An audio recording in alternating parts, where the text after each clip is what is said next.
कि पढ़ लिख बबुआ कलमिए में जानबा, पढ़ लिख बबुआ कलमिए में जानबा, रुक जाके भला जिंदगी बितावा,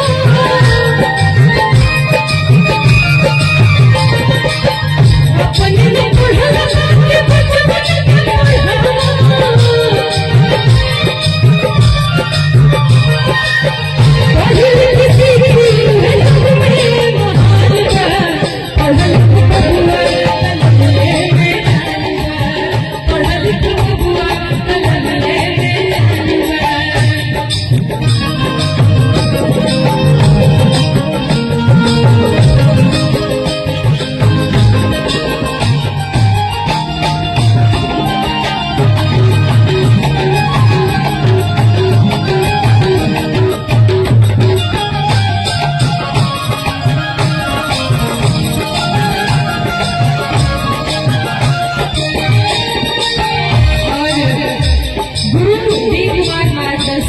गुरुकुल इंटरनेशनल स्कूल महोदय फैक्ट्री फतेहपुर आपकी तरफ से 500 रुपये का पुरस्कार है। और हमारे सर हम लोगों के बीच में बैठे हैं। आपके यहाँ जब भी हम गए हमको बहुत आशीर्वाद मिला, बहुत प्यार मिला।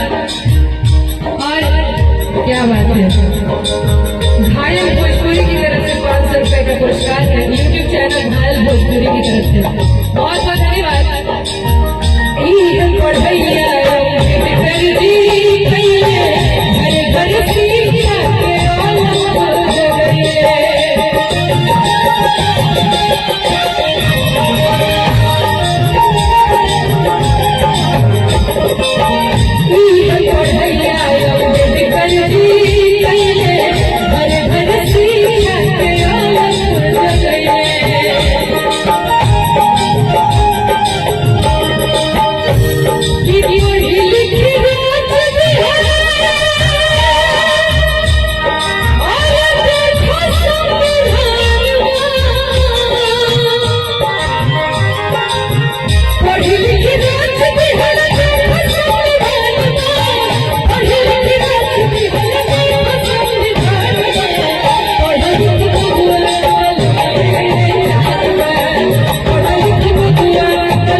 ये जो हमारे भाई हैं, ये सिर्फ घाटी से हमसे मिलने के लिए आए हैं, 70 किलोमीटर दूर से। गुड्डू यादव जी, बहुत बहुत धन्यवाद। ये हमने कमाया है कि पढ़ल को समाज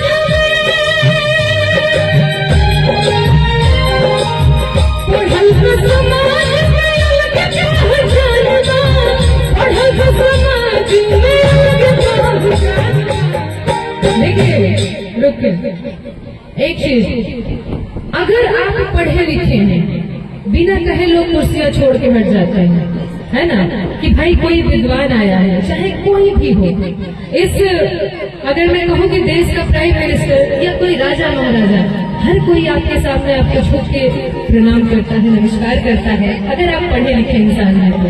कहा गया है कि हर किसी से अगर कोई बड़ा है तो वो गुरु है, गुरु से बड़ा इस दुनिया में कोई नहीं है। और दूसरी चीज देखिए, हर एक गुरु अपने आप में कवि होता है। तो बोलते हैं ना, जहाँ पहुंचे रवि वहां पहुंच जाए कवि, तो वो गुरु के लिए ही कहा गया है। और इतना प्यार, इतना सम्मान देने के लिए बहुत बहुत धन्यवाद आप सभी को। मैं भी, मेरा जो गांव है ना इतना इंटीरियर एरिया में है कि मैं सही मायने में बताऊं तो आज तक हमारे यहाँ बिजली बिल नहीं लगता है गाँव पे। आप लोगों के यहाँ लगता होगा ना, घर घर में मीटर लगा होगा, हमारे यहाँ नहीं लगता है। सोचिए कितना इंटीरियर होगा हमारा गाँव कि आज तक बिजली बिल वहाँ नहीं देना पड़ता है हम लोगों को। और उस जगह से निकल करके, और मैं अगर आपके यूपी, आपके बिहार में, यहाँ तक कि मैंने थाईलैंड तक जाकर के कार्यक्रम किया है। मुझसे भी जब पहली बार पूछा जाता था कि क्या करना है जीवन में, मुझे मेरे माँ बाप ने नहीं बताया कि क्या करना है। हाँ, मेरे घर में एजुकेटेड लोग बहुत हैं, लेकिन हर कोई महेश कुमार सुमन नहीं हो सकता है कि पढ़ाई करने के बावजूद अपना पूरा परिवार साथ लेकर के चले, है ना। इंसान देखिए, जरूरी नहीं कि हम अलग हो जाए तभी हम अलग हैं। अगर आप अपने भाई को नहीं पूछ रहे हैं कि उसके बाद बच्चे पढ़ रहे हैं कि नहीं पढ़ रहे हैं, आपका फर्ज बनता है, अगर आप एजुकेटेड हैं, अगर आप पढ़े लिखे हैं, आपके भाई के बच्चे नहीं पढ़े हैं ना, तो उसमें आपकी बदनामी है। वो क्यों नहीं पढ़े हैं? इसलिए वो नहीं पढ़े हैं कि उनका पिता नहीं पढ़ा था, जी नहीं, इसलिए वो और नीचे दबते जाते हैं क्योंकि उन्हें लगता है कि आप उनसे बहुत आगे निकल गए हैं। तो उनका हाथ पकड़िए, हाथ पकड़ के उनको अपने बराबर लाने की कोशिश करिए, परिवार को साथ लेकर के चलने की कोशिश करिए। मेरा जो घर है ऐसी जगह पे है कि जब मैं इंटर तक मैंने अपने गांव से पढ़ाई की है। मैं साइकिल से स्कूल जाती थी, 4 किलोमीटर समथिंग रहा होगा। सुबह में अगर मैं 5 बजे उठ के ट्यूशन पढ़ने के लिए जाती थी ना, कोई लड़की नहीं दिखती थी, सिर्फ लड़के ही दिखते थे। और उस समय में ऐसी लड़की हुआ करती थी कि कौन बोल देगा तो मतलब पटक के मारेंगे, इस टाइप के। और यही रीजन था कि मैं पढ़ने जाती थी, नहीं तो बाकी लड़कियों को लोग नहीं भेजते हैं घर में।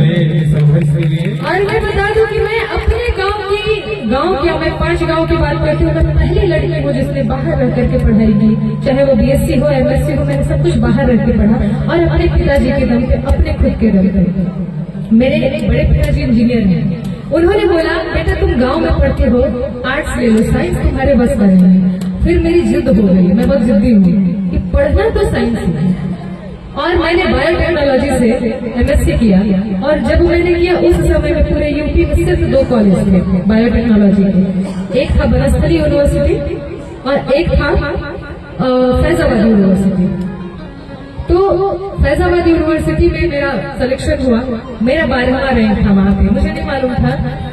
अभी यहाँ जब हम लोग बैठे थे ना, सर मैथ पढ़ाते हैं शायद, किसी ने बोला मैथ से बहुत डर लगता है, शुरू से हमें भी लगता है, हम भी मैथ में बड़े फिसड्डी रहे। लेकिन अगर कॉम्पिटिशन की बात आती है, सारे सब्जेक्ट में सबसे ज्यादा नंबर मेरा मैथ में रहता, पता नहीं कैसे। हमारे आता नहीं, अगर आप मुझसे पूछ देंगे मुझे मैथ नहीं आता है। तो बस इतना ही कहना है कि अगर एक ऐसे गांव की लड़की निकल करके आप सभी के बीच में खड़े होकर के 2 शब्द कहने के लायक बन सकती है, तो आप लोग कभी बहुत आगे हो भाई। टेक्नोलॉजी बहुत आगे बढ़ गई है, हम लालटेन के जमाने वाले हैं। आपके साथ समय में बल्ब घर घर में जलता है, लालटेन से हम लोग 6 बजे से 9 बजे तक पढ़ते थे। हमारी मम्मी जो है हाई स्कूल पढ़ी है, लेकिन जितना उन्होंने हमें मारा है ना, जितने कुटाए हैं घर में, उतना आज का बचवा सब नहीं कुटाता है। इतना मारती थी ना, अब पापा फटक फटक के मारते थे, ये वाली स्थिति थी। लेकिन आज वही माँ बाप को हमारे ऊपर गर्व होता है कि हमारी बेटियां जो है हमारे कहने के हिसाब से सारा काम करती है, और जैसे जैसे मैंने कहा वैसे वैसे उसने किया। लास्ट वाला कहना है कि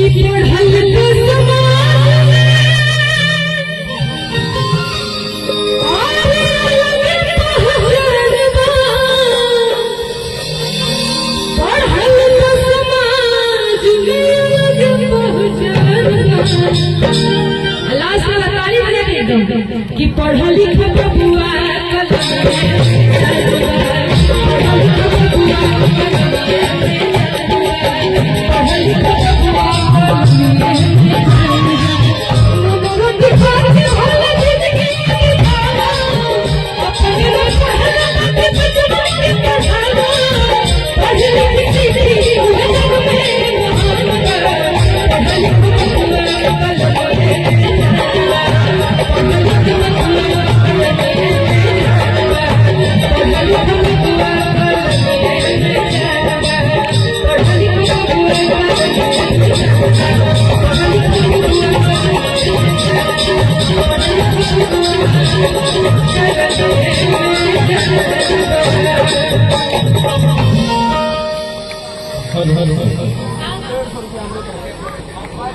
अच्छा